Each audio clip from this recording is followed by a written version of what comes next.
අපි අද සිංහ බාහුවගෙන් ප්‍රශ්නයක් ලියන්න යන්නේ. හරිද? සිංහ බාහුව පාඩමේ ප්‍රශ්නයක් ලියන්න යන්නේ.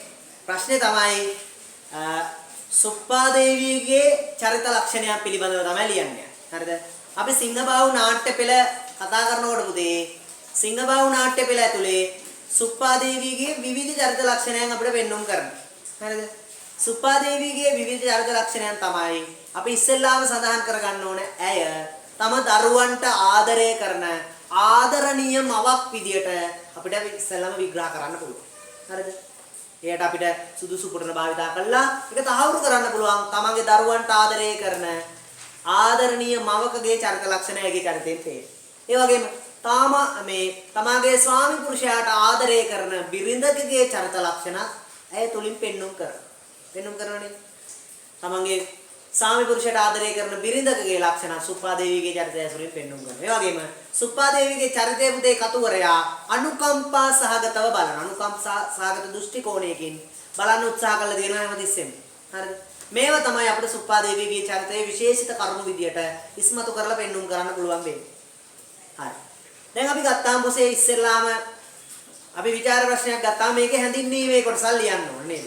අපිට චූටියට රූල් 3-4කට වගේ ලිව්වහම ඇතිනේ සරච්චන්ද්‍ර මහත්තයා ගැන එයාගේ නාට්‍ය පිළිබඳව එයාගේ නව කතාවක් කෙටි කතාවක් පිළිබඳව මේ වගේ පොඩි හැඳින්වීමක් කරන්න පුළුවන්. හරිද? දකුණු පළාතේ ගාල්ල දොඩන්දුව ප්‍රදේශයේ තමයි රත්ගම දොඩන්දුව ප්‍රදේශයේ තමයි සරච්චන්ද්‍ර මහත්තයා ඉගෙන ගත්තේ.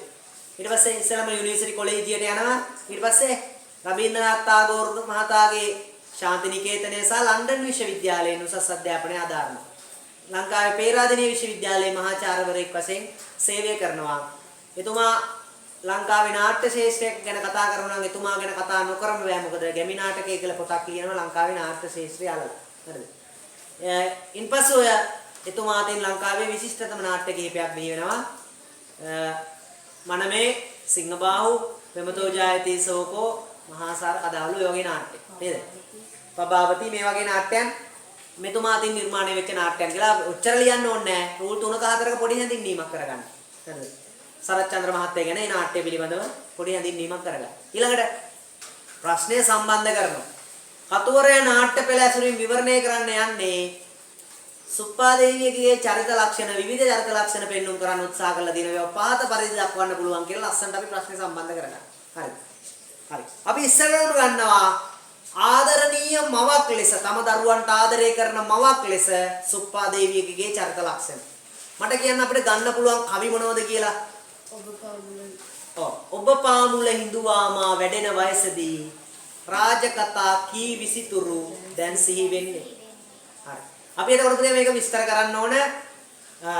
සුප්පාදේවිය කියන්නේ තම දරුවන් ආරක්ෂා කරමින් තම ස්වාමි පුරුෂයා වන සිංහයා සමග ගල් ගුහාවක වාසය කරන කාන්තාවක් අම්මගෙන්. හරිද? එතන මෙයාට තම දරුවන් සොරතල් කරන තියෙන අවස්ථාව ඉඩකඩ මේවා බොහෝ සෙයින් හැසිරීලා තියෙනවා. මොකද මේගොල්ලෝ ජීවත් වෙන්නේ ගල් ගුහාවක් නිසා. නමුත් මෙයා තමන්ගේ ආදරය තමන්ගේ දරුවන්ට නොඅඩුව ලබා දෙන්න උත්සාහ කරනවා. මෙන්න මේ කවියෙන් අපිට පෙන්වුම් කරනවා. එතකොට තමන් දරුවන් පොඩි කාලේ හැදිලා වැඩෙන වයසේදී තමන්ගේ අම්මා සමීපයට ආවට පස්සේ අම්මා මේ දරුවන් නලවන්න ලස්සන සුරතල් කතා කියලා දෙනවා. හරිද? ඒක තමයි හොඳ මවකගේ ආදරණීය මවකගේ චරිත ලක්ෂණය. එතකොට තමන් ගත කළ පෙර ජීවිතය ගැන, රජවරුන් ගැන, සිටුවරුන් ගැන, මේ රජමාලිගාවන් පිළිබඳ විස්තර ගැන තමන්ගේ දරුවන්ට නොඅඩුව ඉදිරිපත් කරමින් තමන්ගේ දරුවන් සැනසීමකට ලක් කරනවා. මේ කුඩා ඉඩකඩ තුල කවුද? සුප්පාදේවිය. එහෙනම් තාමත් සෙනෙහවන්ත ආදරණීය මවක් ලෙස අපට සුප්පාදේවියගේ චරිතය මෙතනින් පිළිඹු කරන්න පුළුවන්. හරිද? ඒ වගේම තමයි තමන්ගේ ස්වාමි පුරුෂයා වෙච්ච සිංහයට කිසිම අවස්ථාවක මෙයා ඉරෙහි වෙන්නේ නැහැ. තමන්ගේ දරුවන් දෙදෙනාගේ යහපත වෙනුවෙන් තමයි මේ දරුවන් එක්ක ලෙන්දොර ඇර දාලා ගල්දොර බිඳලා දාලා යන්නේ මෙතන නේද? වංගදේශයට යන්නේ තම දරුවන් දෙදෙනා හටසෙත ලැබෙන මග ඔස්සේ යා යුතු වන්නේ. කොහොම කියලා තියෙනවා. එහෙනම් තමන්ගේ දරුවන්ට යහපතක් වෙනවයි කියලා යුතු මෑණියෙක්ගේ චරිත ලක්ෂණ අපිට පේනවා කාගේද? සුප්පාදේවිගේ හැම මවකගේම උත්තරීතර බලාපොරොත්තුවක් තමයි තමන්ගේ දරුවන් යෙහෙන් වැජබෙනව දකින්න. එහෙනම් වංගදේශයට ගිහිල්ලා රාජ්‍යත්වයේ උරුමය ලබාගෙන සිංහබාහු සහ සිංහ සීවලී ජීවත් වෙන එක තමයි තමන්ගේ දරුවන්ට දෙන්න පුළුවන් හොඳම තෑග්ග කියලා. මේ සිංහබාහුවේ දැඩි තීරණ හමුවේ තමන්ගේ රාජ්‍යත්වයේ උරුමය සොයාගෙන තනියම හරි යන්න හදනකොට ඒට පිටු බලයක් සපයන මෑණියෙක් වගේ තමන්ගේ දරුවන්ට ආදරය කරන මෑණියෙක් වගේ සිංහබාහුට අවශ්‍ය ශක්තිය ධෛර්යය ලබා දෙන්න. ඔහු පිටුපස යනකොට කවුද? සුප්පාදේවි. එහෙනම් අපිට එතනින් පෙන්눔 කරන්න පුළුවන් පුතේ සෙනෙහවන්ත මෑණි කෙනෙක් විදිහට අම්මා කෙනෙක් විදිහට සුප්පාදේවියගේ චරිත ලක්ෂණ. ඒව තමයි ලියන්නේ. ඊළඟට තමයි තමන්ටගේ සාමි පුරුෂයරිත ආදරය කරන කාන්තාවක් විදිහට අපිට හඳුන්වන්න පුළුවන් කවුද? සුප්පාදේවි. කතා පුරාවටම ගත්තොත් එහෙම. තම දරුවන්ට තමන්ගේ පියාගෙන විස්තරයක් තමා වංගදේශයේ කුමාරිකාවක් ගැනත් කියන්නේ. දරුවන්ගේ ඇවටිලි හමුවේ නොකිය ඉන්න බැරි අවස්ථාවක් ආවට පස්සේ ඒ අවස්ථාව වෙනකම්ම කියන්නේ නැතුව ඉඳලා පසුව තමයි කියන්නේ. මොනවද අපිට ගැළපෙන කවි මේවට? මේවට ගැළපෙන කවි තමයි පුතේ. දරුවන් සන්දා කරමි මෙබන්දා නේද? අනිත් ටික සිහිවේ හැම කල් හද සෝකෙන් සමාවනු මැන වරදා. ඒතර තමන්ගේ ප්‍රිය සිංහයට කියනවා පුතේ මම යන්නේ මේ වනයෙන් පිට වෙලා යන්නේවත් එක කිසිම තරහක් නෑ. මම කිසිම ආකාරයකට එක්ක වෛරයක් ක්‍රෝධයක් නෑ. මම යන්නේ දරුවන්ට සිතක් සාන්තියක් උදා වේවි කියලා හිතන නේද? දරුවන් නිසා තමයි මේ වගේ දෙයක් කරන්න කියලා තමන්ගේ සාමි පුරුෂයට කියනවා. දැන් සාමි පුරුෂයා මෙච්චර කාලයක් තමා මේ ගල්ගුවාවේ ආදරයෙන් කන්න බොන්න දීලා හොඳට රැකගත්ත තමන්ගේ සාමි පුරුෂයට. ඊට පස්සේ දෙවියන් බාරයි මා සමිදා. මා වෙත නොයනුව කෝපා. දෙවියන්ට බාර කරනවා අපි කාට හරි ඒ වගේ දෙයක් වුණාට පස්සේ බාර කරන්නේ කවුද? දෙවියන්ට තමයි බාර කරන්නේ. අපි නොපෙනෙන බලවේගයන්ට දෙවියන්ට ආරක්ෂා කරන්න කියලා ප්‍රාර්ථනා කරනවා.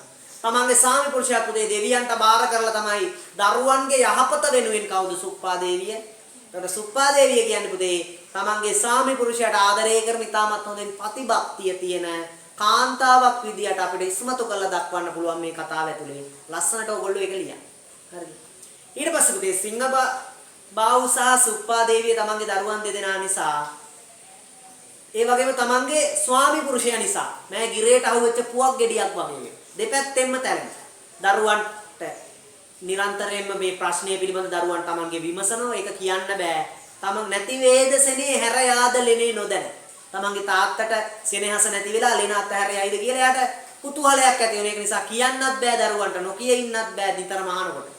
කොහොමද මේ සියලු දේ හමුවේ සුප්පාදේවිය දැඩි ලෙස අසරණ වෙනවා. එතකොට ඇයගේ අසරණභාවය පෙන්눔 කරනවා අපිට මේ කවි තුල. අපිට කියපු කවිය ගන්න පුළුවන් නේද? නැති වේදසනේ හැර යාදලෙනේ නොදැන ඒ කැල අපිට ගන්න පුළුවන් එතෙන්ට. හරිද? ඒ වගේම තව එකක් කියන්න බලන්න මම කිව්වා සුප්පාදේවියගේ අසරණකම් පෙන්눔 කරන කවිය. පවසන්නට තතු හද සංසලා නැති වේදසනේ හැර යාදලෙනේ නොදැන. ඒක ඉස්සෙල්ලා එක. තව ඒක එක උපුරණයකට ගන්න පුළුවන්. තව එකක් කියන්න මට. වේරුදු දවසා කලමේ දේ මා පුතු නොතකා විපාකේ. මුවපත් වූයේ නියත විනාශය. දැන් පුතා ගල්දොර පෙරළුවට පස්සේ තමන්ගේ අම්මා අන්ත අසරණ වෙනවා පිට. මේක ඊටමත් වැරදි කියාවක් නරක වැඩක්. තමන්ගේ තාත්තා කියලා තියෙන්නේ මේ ගල්දොරවල් පෙරලන්න එපා. මේ සමාජයට යන්න එපා නේද? ගල් මේ ලෙන ඇතුළේම වෙලා වාසය කරන්න. නමුත් පුතා මොකද්ද කරේ? මේ සම්ප්‍රදාය අතික්‍රමණය කරා. සම්ප්‍රදාය බිඳහැලුවා. බිඳහැලලා ලෙන්දොර පෙරලලා තම රාජ්‍යත්වයේ සොයා වංගදේශය කරා පිය නගින්න පළවෙනි පියවර තිබ්බා. අම්මා කියනවා ඇයි පුතේවා මේ වගේ දෙයක් කරේ නේද? අහන ඔයාට මෙච්චර කාල අපි ජීවත් වුණා සැප පහසුකම් මදිද? තාත්තා අපිට හැමදේම ගෙනත් දුන්න නේද? එතකොට මේ තමන්ගේ ස්වාමි පුරුෂයා සහ දරුවන් හමුවේ නිරන්තරයෙන්ම පීඩාවට සහ අනුකම්පාවට පත්වන චරිතයක් විදිහට තමයි අපිට සුප්පාදේවියගේ චරිතය හඳුන්වලා දෙන්න පුළුවන් වෙන්නේ. පුතේ ඒ ටික ලස්සනට ගලපලා ලියන්න. උදාහරණ 3ක් නෙමෙයි 4ක්වත් දාන 10 ප්‍රශ්නයන් නිසා නේද? 4ක්වත් දාලා ලස්සනට ලියන්න. අවසානයේදී නැවත වතාවක් ලියන්න. ඉහත උදාහරණ තුලින් අපිට පෙන්눔 කරන්නේ නාට්‍ය පෙළ ඇසුරින් සුප්පාදේවියගේ චරිතයේ මාතෘත්වයක් නැත්නම් දාරක ප්‍රේමය, ඒ වගේම තම සැමියාට තිබෙන ප්‍රතිභක්තිය, ඒ වගේම ඇය කෙරෙහි ඇතිවන අනුකම්පාව ජනිත වන ආකාරයට කතුවරයා මේ සිදුවීම රචනා කරලා තියෙන එක ලස්සන උත්තරයක් ගොනු කරන්න. ඒ පාඩ. හරි. හරි. නැලියා